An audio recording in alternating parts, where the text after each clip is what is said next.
Nga ako ikasulti lang akong anak. Buotan ko kayo siya. Matamangon ko siya. Maganing nilarga siya. Disag.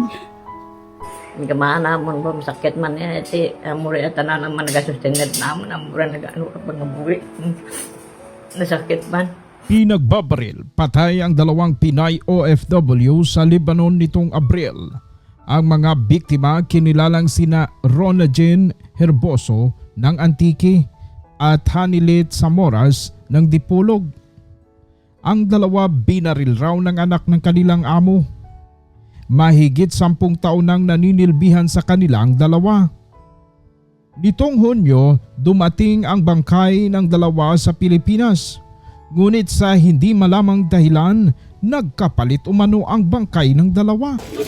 Nagkamali siguro yung paglalagay ng pangalan sa sa may kahon. Yan pwede mangyari na magkapalit nila. Oy, ano to? Ay, nakita mo naman siguro yung picture na send ko sa iyo na andito na. Siya nilit yun. Hindi, yung proof ng asawa mo may puti na siya dito ngayon, di ba? Oo. Oo. Oo. Yung anak ko lang, wala ko yung puti. Bata ko yung anak ko yung buhok niya. Oo. Natin. Ay, sa kanya may itim ang buhok. Oo. Yung sa asawa mo may itim, walang puti. Hindi, may puti na yun. May edad na yun eh. Yan.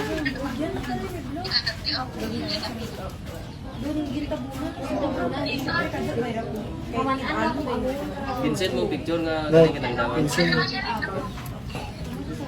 Pwede makuha na dinitis kung Kung may puti na kaya yung anak ko, yung anak ko bata, paano magkapalitan? nagpalit. Yung asawa mo, may itak na siya, puti-puti yung buhok niya, Ah, di ba? Yung ah. anak mo bata pa, wala Ah. ko siyang puti-puti to, di ba? Oo, wala. Ikaw yung asawa mo, may wala? Ay, sa kanya, walang puro itim yung buhok. Puro itim yung buhok. Itim? No. Matanggal? Hindi, maliit lang. Mas matangkad si Nilita. Ay, posible naman yung brother. Siguro, ganyan ang pag-ano mo kasi yung mukha niya, iba na talaga.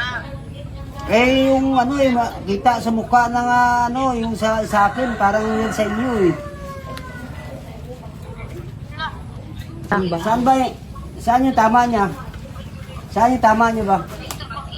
Saan yung tama? Tama sa anak ko, sa kilid lang. Sa kilid.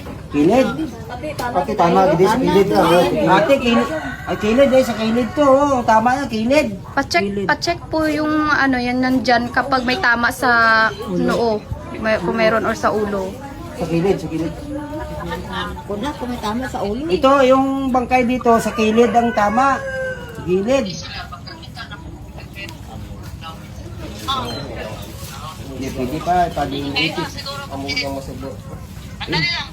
Tingnan natin. Agad namang inaksyonan ng OWA Region 6 ang pangyayari. Binisita nila ngayong araw ang pamilya ng biktima sa Antique. Siguro nagapangayo kita sa pasensya sa pamilya sa natabo na ini.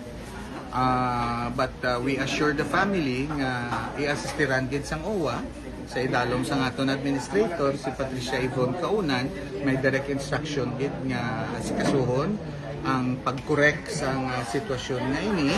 Kag obviously ang duha ka pamilya nagaistorya na kaupod kita sa OWA nga ayuson ang sitwasyon. So sa subong, hari kita diri subong sa Sibalom para asikasuhon ang pag-ship sang bangkay ni Ma'am Samoras sa Dipolog. Nang tanungin si OWA Regional Director James Minjola kung bakit nagkapalit ang 2 bangkay, ito ang kanyang tugon. Sir, may winong kung ano gidang rason and that nga nagbayluhan na itong bangkay. Well, sa subong abi, kumbaga sa wala kami nagabalikid sang pagbasulay anay. Kahit sa tuod lang, hindi man naton sala diri sa Pilipinas and hindi kita luyag maghatag sang kung ano man nga pagduda o pagbasol sa mga nag-impake. But siguro intindihon lang naton nga sa Lebanon subong may conflict na nagkatabo. It may be one of the reasons kung nga ang medyo na nagsala sila sa pag-process. Sir, how long it will take based on para nga magbalik or matudig ka ang Well, ang next nga flight pakadto sa Dipolog, i-process na dato. So sa Subong, we had requested the funeral parlor, Santa Clarita? Santa Rita. Nga i-asikasuhon no, ang bangkay ni OFW sa Moras para nga sa next nga possible flight, ma-load natin siya pakadto sa Dipolog. Kung matapos ang death certificate kag ang shipment of cadaver nga documents, which siguro buwas, basi the earliest would be tomorrow afternoon or Tuesday morning. Samantala nang tanungin ito sa update ng kaso ay nagpapatuloy pa raw ang paglilitis sa bansang Lebanon. At the moment, according sa aton nga embassy dito, at sa aton nga welfare officer sa Lebanon, sige pa ang paglitis abis ang kaso, but we are waiting for their written update inside. Nang tanungin patungkol sa benepisyong makukuha ng naiwang pamilya, sinusuri pa raw ng OWA ang membership status nito. Sir, ano naman benefit ka mga nabilin nga pamilya ni Ma'am Rona? Well, we are at the moment checking kung ano ang status ng iyang membership, but the last time we had verified it, doon nag-expire ang membership niya sa OWA. But nonetheless, may haragyapon siya sang benefit nga makuha, kag kami sa OWA, bisang expired ng iyang membership, assist man ka.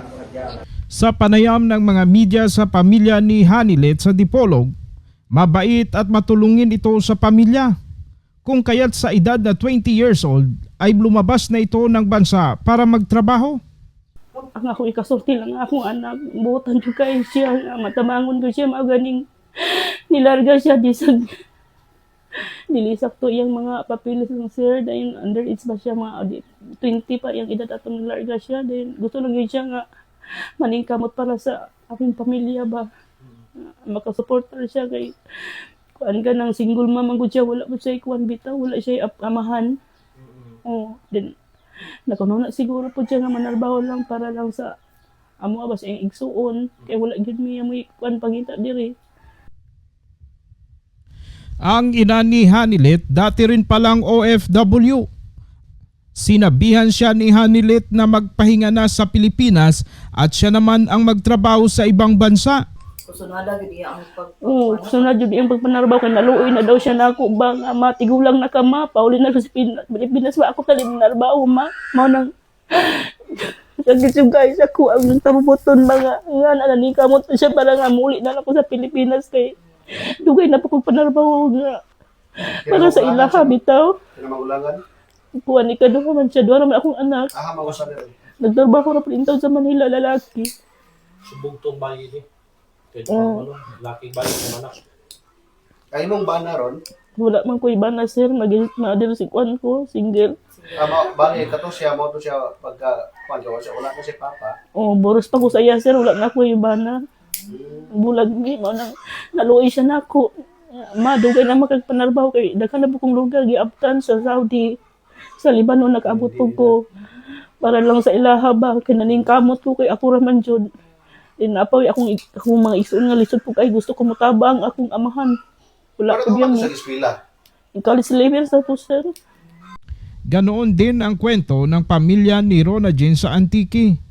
Nagsisikap din ito para makatulong sa pamilya. Natito, wala naman wala tanaka uli nga kadya nga wala maano na makita ang balay naman niya. Nga mo nga hindi nadura tanaran. Hindi amuray gano ako sa kauwa nga ako maluoy magdali buligan naman ang bata ko nga Sa ngayon, patuloy na umaasa ang pamilya ng dalawang OFW na mabibigyan sila ng hustisya. Ako kasi siya ang kamatayan kabata ko ay masakit pa nga amura ginimo na kanang amo na